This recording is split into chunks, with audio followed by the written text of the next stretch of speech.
Salut à tous, j'espère que vous allez très bien. Je suis très content de vous retrouver sur la chaîne pour cette vidéo dans laquelle on va parler de l'avant-match Getafe-Real Madrid, 8e journée de Liga avec le Real Madrid qui est actuellement deuxième de cette compétition, qui va chercher à revenir en tête de classement. Maintenant, c'est un peu compliqué avec le Barça qui est premier pour différence de buts. Le Real Madrid a encaissé beaucoup plus de buts en Liga. Maintenant, on doit faire une victoire et attendre un faux pas du rival pour redevenir leader. Dans cette vidéo, on va parler de l'enjeu du match, mes attentes, qui doit jouer pour le Real Madrid, l'état de forme de l'adversaire, quel 11 doit aligner Ancelotti pour cette rencontre et on va terminer comme d'habitude avec la partie pronostic. N'hésitez pas à vous abonner si ce n'est pas encore fait. Ici, on parle du Real Madrid et on vise d'abord des 5000 abonnés. Abonnez-vous, n'oubliez pas le pouce bleu pour me dire que vous appréciez le travail et restez jusqu'à la fin de la vidéo, c'est très important. On est parti.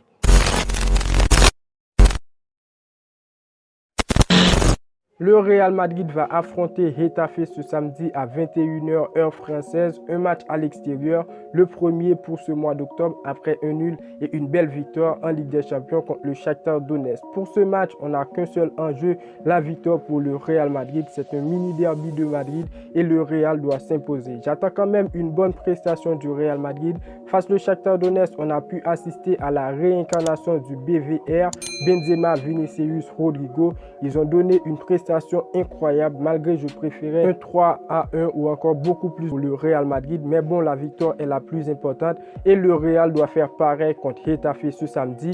Une victoire est obligatoire. Ce serait beaucoup plus facile pour le Real Madrid si on n'encaisse pas de but, ce qui est pour moi le problème actuel du Real Madrid, un problème que le Real Madrid devrait gérer. Pour moi, on encaisse beaucoup trop de buts. Oui, on peut prendre un but et après donner deux, mais en Liga, c'est beaucoup impliqué, ce qui nous met actuellement en deuxième du classement, alors que pour ce match, je souhaite que le Real Madrid va faire l'effort pour le remporter sans encaisser.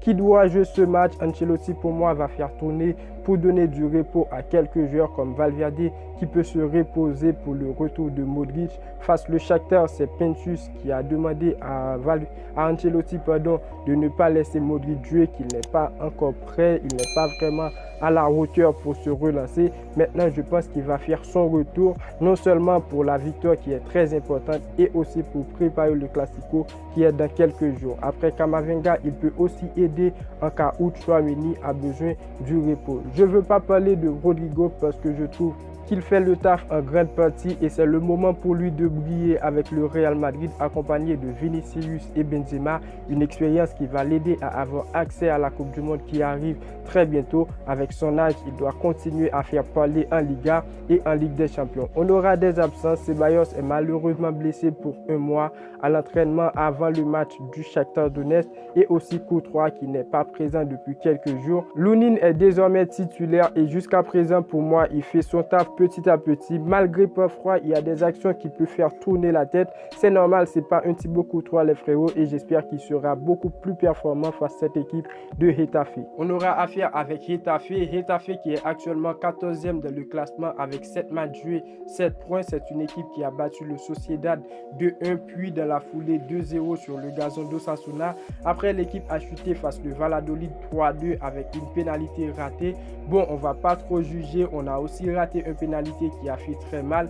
Getafe n'est pas une équipe à sous-estimer. Moi, je le place parmi les adversaires du Real Madrid qui peut nous surprendre pour ce mois d'octobre. C'est un club qui est bien garni dans le secteur offensif avec Borja Mayoral, joueur du Real Madrid prêté. Il a marqué le week-end dernier et croyez-moi, il ne va pas pardonner le Real Madrid.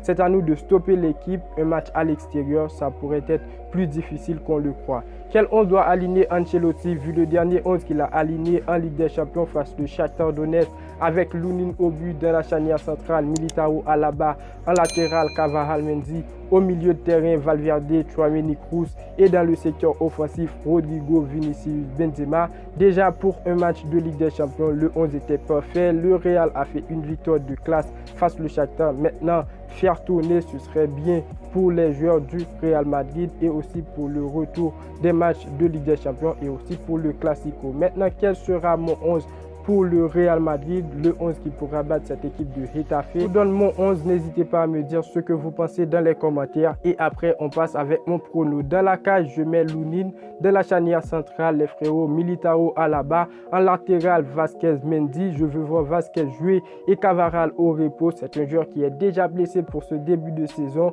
Pour ce match face à Getafe, il peut se reposer pour la première période. Au milieu de terrain, je mets Modric, Tchouaméni, Kroos. Je suis pour le retour de Modric. Je suis curieux de savoir ce qu'il pourra faire face le Barça. Je mets Valverde au repos. Et dans le secteur offensif, toujours Rodrigo, Benzema et Vinicius. Alors, c'était mon 11. N'hésitez pas à me dire ce que vous pensez. Moi, je vois la nécessité de laisser reposer quelques joueurs. Je n'ai pas parlé de Rodrigo. Je vous ai dit pourquoi au début de la vidéo, c'est tous les frérots. Et pour mon prono, je vois ce match terminer 2-0 pour le Real Madrid. S'il te plaît, pour le Real Madrid, je ne veux pas encaisser 2 buts, c'est trop le frérot. Je ne veux pas encaisser. Tout simplement, je vois le match terminer 2-0. Je souhaite que les joueurs vont beaucoup vraiment tenus pour ne pas encaisser 2 buts. Après, je pourrais faire une vidéo pour vous dire pourquoi vraiment le Real encaisse à chaque match. Les frérots, je vais faire cette vidéo. N'hésitez pas à vous abonner si ce n'est pas encore fait. La vidéo touche à sa fin. N'oubliez pas de lâcher votre pouce bleu pour me dire que vous appréciez le travail. N'oubliez pas de vous abonner, c'est déjà dit, d'activer la cloche de notification, c'est très important. Et moi, je vous dis à très bientôt pour une toute nouvelle vidéo. Ciao, ciao.